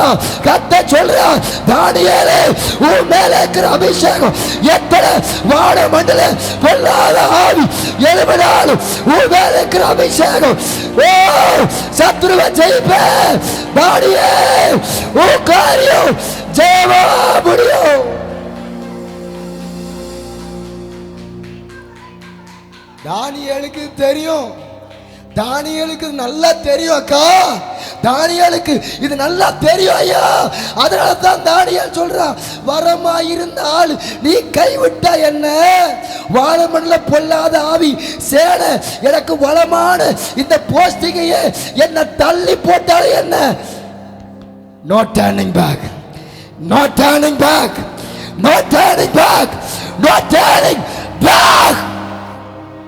தானியேலுக்கு ஒன்று தெரியும்யா, தானியேலுக்கு ஒன்று தெரியும். எனக்கு எந்த நிலைமை வந்தாலும் சரி ஆண்டவர், எனக்கு எத்தனை சூழ்நிலைகள், எனக்கு பதவியா, ஆஃப்டர் அம்மா அப்பாவையே விலைக்கரையமா விட்டு கொடுத்துருக்கிறேன், என் உறவுகளையே விலைக்கரையமா விட்டு கொடுத்துருக்கிறேன், இத்தனை விலைக்கரையம் பண்ணி வந்திருக்கிற எனக்கு ஆஃப்டர் இந்த போஸ்டிங்கா அதையும் தூக்கி எறிவேன். என் ஆண்டவருக்காக வேலையும் தூக்கி எறிவேன். என் ஆண்டவருக்காக கலப்ப மேல கை வச்சு யாருக்கோ கர்த்தர் அழைக்கிறான். ஒரு முழு நேர ஊழியத்தின் அழைப்பு யாருக்கோ வருது, யாருக்கோ யாருக்கோ. ஓ ரபலரா, நீ எனக்காக எனக்காக எனக்காக எனக்காக உன் வேலையை கூட விட்டு என் ஸ்தானத்தை, என்னுடைய ஊழியத்தின் ஸ்தானத்தை யாருக்கும் ஆண்டவர் பேசல. நான் உனக்கு அடிக்கடி சொல்லிக்கிட்டே இருந்தேன். யாரோ ஒரு நபர் அப்படி இருக்கீங்க, உனக்கு அடிக்கடி முழு நேர ஊழியத்துக்கு நான் உன்னை அழைக்கிறேன். ஆனால் எங்கேயோ நீ கொஞ்சம் தடுமாறி தடுமாறி தடுமாறி நீ அப்படியே ட்ராவல் பண்ணிட்டு இருக்க. ஆனால் ஆவியானவர் தீர்க்கமாக சொல்கிறார், பிரதர் யாருன்னு எனக்கு தெரியல, யார் எனக்கு தெரியல, ஆண்டவர் உங்களுக்கு தீர்க்கமாக சொல்கிறா, நான் உன்னை அழைக்கிறேன்டா தானியேல், நான் உன்னை அழைக்கிறேன்டா. எப்பேற்பட்ட பதவியானாலும் அவைகளையும் விட்டு எனக்காக வருவாயா? எனக்காக வருவாயா? வருவாயா? நிறைய நேரம் இப்படி அழுது அழுது அழுது அழுது நிறைய நேரம் பசியில் இந்த பைபிளை கட்டி பிடிச்சி தூங்கிடுவேன், தெரியாது. நிறைய நேரம் தனிமையிலேயே என் வாழ்க்கை 10 ஆண்டு காலம் 13 ஆண்டு காலம் என் வாழ்க்கை அப்படி தான் போச்சு. எனக்கு ஒன்று மட்டும் தெரியும், எனக்கு ஒன்று மட்டும் தெரியும், நான் உபத்திரவப்பட்டது நல்லது. 2012 மாடியில் கத்திரனை படிப்படியாக உயர்த்தினார், பிஸ்னஸ் கொடுத்தார், நல்ல வேலை, நல்ல சம்பளம், லேபர் எல்லாத்தையும் வச்சுட்டு இருக்கும்போது 2012 அப்போ எனக்கு 20 வயசு இருக்கும். மேல் மாடியில் அதிகாலையில் 12 மணிக்கு மேலே ஏறி செபிச்சுட்டு இருக்கிறேன். பனி கொட்டுது. அப்போ 3-3:30 மணி அளவு. 12 மணிக்கு போனேன், 12:30 மணிக்கு 2:30 3:30 மணி ஆயிடுச்சு. முழங்காலில் ஜெபிச்சுக்கிட்டு இருக்கிறேன். அப்போ திடீர்னு மென்மையான ஒரு சத்தம், உனக்கு இதெல்லாம் கொடுத்தது யார்? இந்த வேலையை கொடுத்தது நீங்கள் தான். உனக்கு இவ்வளவு சம்பாத்தியம் 50,000 60,000 கொடுக்கறது நீங்கள் தான். எல்லா விதமான பொருட்கள், கம்ப்யூட்டர், எல்லா கேமராஸ் எல்லாம் நீங்கள் தான். இது எல்லாத்தையும் கொடுத்தல்ல. நான் உங்ககிட்ட ஒரு கேள்வி கேட்குறேன், இது எல்லாத்தையும் விட்டுட்டு எனக்காக ஊழிய செய்வியான்னு கேட்டார். 2012 அந்த சத்தம் மென்மையாக வானத்துலேருந்து கேட்டேன். அந்த சத்தம் கேட்டது அது கொஞ்சம் என்னை சந்தேகமாக கேட்குற மாதிரி இருந்துச்சு. நான் உடனே ஆண்டவரே சொன்னேன், என்னை சந்தேகப்படுறீங்களா? என்னை சந்தேகப்படுறீங்களா ஆண்டவரே? ஐயா, என்னை சந்தேகப்படுறீங்களா? நான் ஆண்டவரே சொன்னேன், நான் உமக்காக எதையும் விட்டு கொடுக்க ஆயத்தம். நீங்கள் நம்பினாலும் நம்ப விட்டாலும் சரி, எல்லாவற்றையும் அந்த மாதத்தில் விற்றேன், எல்லாத்தையும் தூக்கி எறிஞ்சேன். சாதாரணமான ஒரு பையன் மாட்டினேன், ஒரு ஜோல்னா பையன் போல மாட்டிக்கிட்டு திருவாய் இயேசுவை குறித்து அறிவிக்க நான் நடந்து திரிஞ்சேன். 1.5 வருஷ காலம் திருப்பூர் முழுக்க நடந்தேன். நடந்துக்கிட்டே இருப்பேன். ஜனங்கள் ரசிக்கப்படணும் நடப்பேன், திருவா நடப்பேன். ஒரு ஆள் இயேசுவை ஏற்றுக்க மாட்டான். ட்ராக்ஸை கிழிச்சி என் மூஞ்சில் வீசியிருக்காங்க, என்னை அடிக்க உருட்டு கட்டையோடு வந்திருக்காங்க. ஆனால் தேவன் எல்லா இடத்துலேருந்து எனக்கு பாதுகாத்து என்னை கொண்டு வந்தேன். நான்காக ஊழியத்தில் நிற்க ஒரு காலத்தில் பசி தாங்க முடியல, வனாந்திரம், பசி தாங்கவே முடியல. அந்த நிலைமையில் நான் என் ரூமை சாத்திக்கிட்டு கண்ணீரோடு அழுதுகிட்டு இருக்கிறேன். அந்த நேரத்தில் திடீர்னு நடந்த சம்பவம் என்ன தெரியுமா? எவ்வளோ நேரம் ஜெபிச்சேன் எனக்கு தெரில, எவ்வளோ நேரம் போரான்னு எனக்கு தெரில. ஆனால் என்ன அறியாமே ஜெபிச்சு பசி தாங்க முடியாமல் நான் மயக்கம் போட்டு விழக்கூடிய நிலைமை ஆயிடுச்சு. இப்படிப்பட்ட சூழ்நிலை. சாயங்காலத்தில் ஒரு நபர் என்னை தட்டுறார். என்னை முன்ன பின்ன பெருசாக தெரியாது. அவர் ஒரு சிஎஸ்சி நண்பர், சிஎஸ்சி சகோதரர். அவர் பிரதர், நீங்கள் சுபாஷ்? ஆமாம். இந்த மாதிரி நான் ஒரு பிஸ்னஸ் பண்ணேன், அதில் நாங்கள் பார்ட்னர் இப்போ தான் ஸ்டார்ட் பண்ணோம். அதில் நாங்கள் 2 பேர் ஷேரிங் வந்துச்சு. அதில் ஒரு ஷேரிங் ஆண்டர் கொடுக்கணும்னு நான் நினச்சேன். என்னென்னு தெரியல, ஆண்டர் முகத்தை காமிச்சான்னு சொல்லி என்கிட்ட வந்து கொடுத்தார். பார்த்தா அதில் 1000 ரூபா இருந்துச்சு. அதுதான் எனக்கு ஆண்டர் கொடுத்த காணிக்க.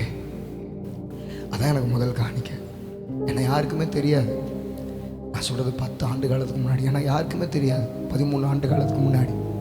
அந்த நேரத்தில் அந்த காணிக்கையை வாங்கிட்டு நீங்கள் நம்ப மாட்டீங்க, நான் ஒவ்வொரு வாரமும் ட்ராக்ஸ் எடுத்துகிட்டு எல்லாத்துக்கும் கொடுக்கறதுக்கு நான் என் சொந்த செலவில் நான் அதை பிரிண்ட் அடித்து கொண்டு போய் கொடுக்கணும். ஊழியத்துக்கு வந்ததுக்கு பின்னாடி எந்த விதமான பொருளாதாரம் இல்லை. நான் ஆண்டவர்கிட்ட அழுகிறேன். கையில் திடீர்னு காசு வந்துச்சு 1000 ரூபா. இந்த 1000 ரூபாயை பார்த்த உடனே என் மனசு சொல்லுது ஹோட்டலில் போய் சாப்பிடுன்னு. ஆனால் இன்னொரு பக்கம் மனசு சொல்லுது, உன்னை தான் ஊழியத்தில் யாருக்குமே தெரியாது.